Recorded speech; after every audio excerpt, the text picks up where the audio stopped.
Ouattara est un nom qui résonne avec noblesse et fierté en Afrique de l'Ouest.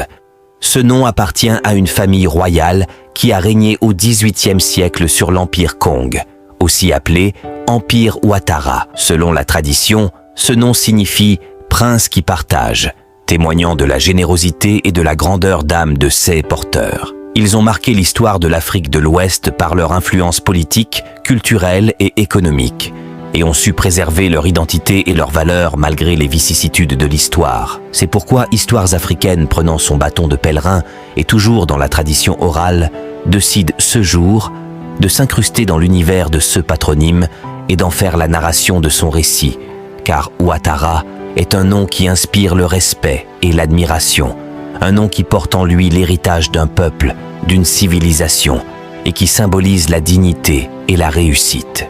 Ouattara est un patronyme porté par les Dioula, Soussou, Sénoufo, Dogossé, Loron, Abron, Gouin, Koulango, Tagbana, etc.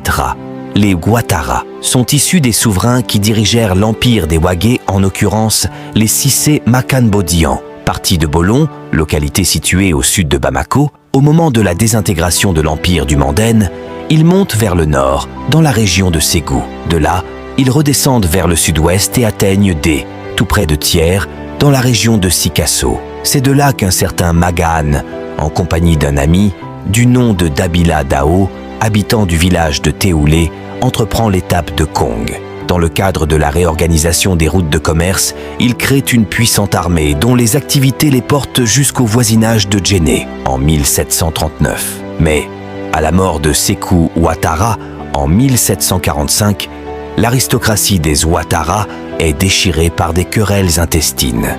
À cause des frustrations liées à un problème de succession, selon les uns, liées au partage de butin selon les autres, liées à des problèmes de femmes selon d'autres encore, un groupe de dissidents migre vers le nord, dans les plaines du Haut-Bafing, en compagnie des Baro. D'autres groupements rejoignent le bassin de la Volta Noire, Gonja, jusqu'au Gold Coast, actuel Ghana.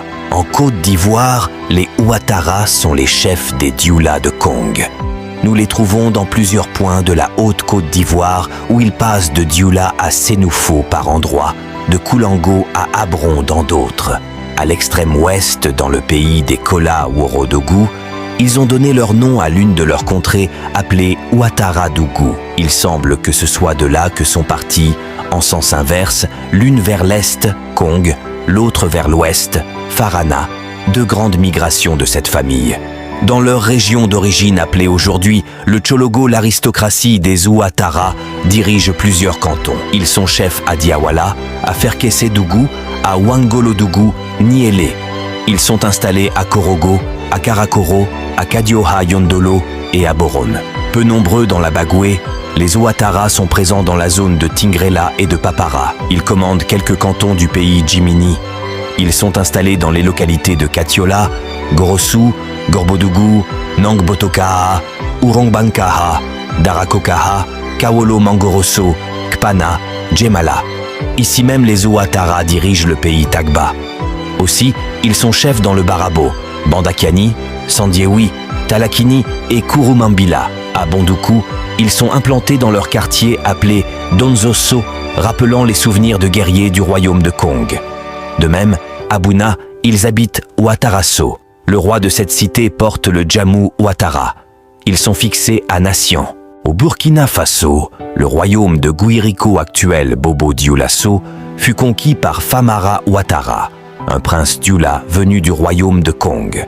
Pendant plus d'un siècle, les Ouattara, qui ont installé leur capitale à Bobo Dioulasso, vont asseoir leur domination sur toute la région.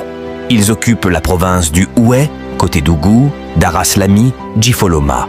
Ils sont également présents dans celle du Kénédougou dans les localités de Katafona, Séguédougou, Medorola, Zitonosso, Indana, Théoulé. Plus au sud, ils sont dans la province de la Comoé, Sindou, Folonzo. Au Mali, ils sont concentrés uniquement dans la région de Sikasso. Le cercle de Kadiolo en connaît un grand nombre.